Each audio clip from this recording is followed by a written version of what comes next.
Very few are known by one name. In Minnesota, there are maybe three: Prince, Sid, and of course, Bud. Harry Peter Bud Grant Jr. was born on May 20th, 1927, in Superior, Wisconsin.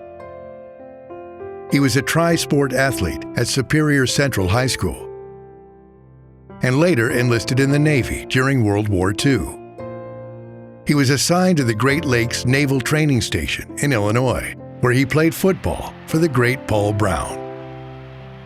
Upon honorable discharge from the service, Grant attended the University of Minnesota, where he twice earned all Big Ten honors in football and where he first met Sid Hartman, a young sports reporter covering the Gophers.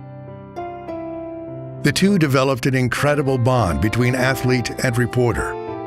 And at Grant's induction to the Pro Football Hall of Fame in 1994, more than 4 decades later, it was Hartman who presented his closest personal friend for enshrinement.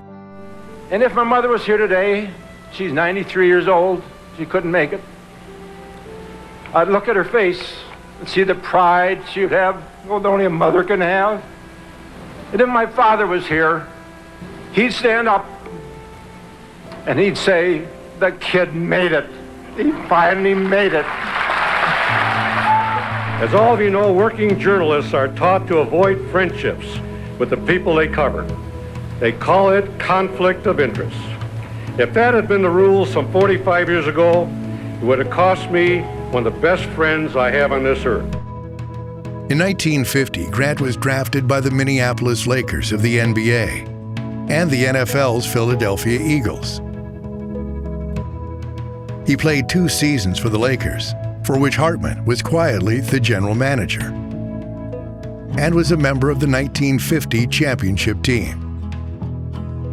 Grant then transitioned back to football and signed with the Eagles, becoming the only man to ever play in both the NBA and NFL.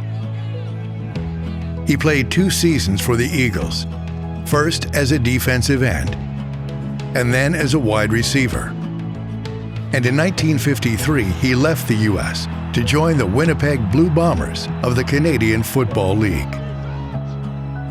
After 4 seasons, Grant accepted the role of the Bombers' head coach at just 29 years old, making him the youngest head coach in CFL history.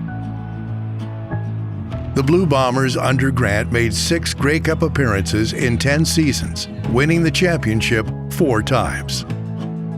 Grant continued his coaching success in the NFL, taking the helm of the Minnesota Vikings in 1967. Images of the steely-eyed Grant on the sidelines of Metropolitan Stadium, framed by the silvery vapor of his breath on frigid December game days, were iconic for years to come. Being cold is something that is akin to being hot. I mean, you're uncomfortable, but you can function up to a certain point. I think I knew what that point was. I tried to convince the players of that, to the extent that some of them bought it, where Bill Brown or Mick Tingelhoff would just, we'd get out there and the wind chill would be 20 below or 30 below, and they'd roll their sleeves up, wouldn't wear a warm-up jacket, and go out, and the other team would, you could see them, they were looking at it and say, those guys are crazy. And I think it gave us an advantage. Well, we had a definite advantage when we were playing in the old Metropolitan Stadium because it was cold, the field was hard. We thought of it as our territory.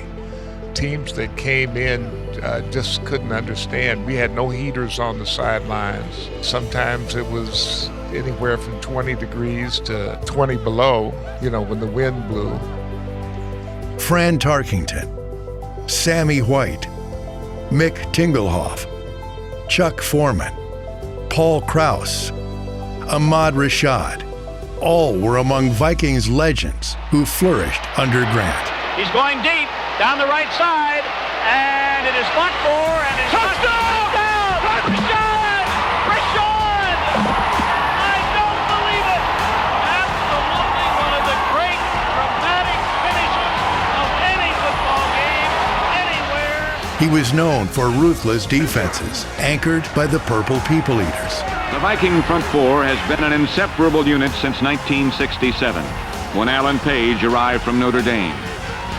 All nicknames aside, the Viking front four is quite simply one of the best in pro football history and the foundation for one of the best defensive teams ever to play the game.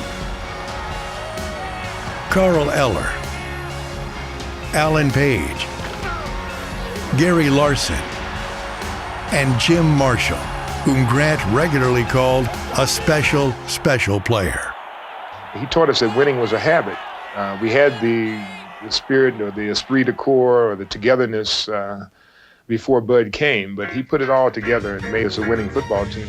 That was the stone-faced coach standing on the sidelines and nothing seemed to affect him. He was a very emotion-filled human being. I think he fits that image, the big, tough coach with the gray hair that doesn't smile. I mean, that fits Bud Grant. So therefore, people like to think that he never smiles. On Sunday, he tells the story that once he puts the hat on, the smile goes. But I've seen him smile on Sunday. Respected by his players, fellow coaches, and fans alike for 18 seasons, Grant led the Vikings to 4 Super Bowl appearances, 11 division titles, and 168 total victories. If you couldn't play for Bud Grant, you couldn't play at all. He is the greatest leader of men that I've ever worked with. He taught me more about life than anybody that I've ever been with maybe the exception of my father. He has more common sense than anybody that I've ever worked with. Amazing human being, and one that the relationship I had with him I cherish very much. After retiring for the second time, following the 1985 season, Grant remained a consultant for the Minnesota Vikings organization he shaped. It seemed Grant was made to coach football. But for the storied coach, the sport was never his life. For a child of the Great Depression, athletics, first as a player, then as a coach, provided economic stability beyond his practicality. He loved his wife of 59 years, Pat, who passed away in 2009. And later, Special Pat, who became a beloved partner.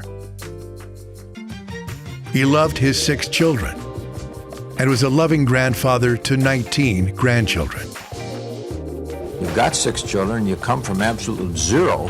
Your main commitment in life is to take care of your family and to provide them possibly with the things that you didn't have. And you get satisfaction. I get more satisfaction out of providing for my family than I ever did coaching a football game. Grant was an avid outdoorsman, spending hours in fishing boats, deer stands, and duck blinds. He enjoyed his fans and autographed everything from Viking sweatshirts to pocket knives at his legendary garage sales. Though his gait slowed, Grant's heart never did. He offered an iconic short-sleeved wave in sub-zero temps at Minnesota's 2015 playoff game and sounded the Gjallarhorn for the Vikings' debut at U.S. Bank Stadium. Beneath the gruff exterior, Grant loved well. He was a legend, an icon, a Hall of Famer. But more importantly, he was a dedicated family man and friend. I think about him every day of my life, and I have a smile on my face when I think about it.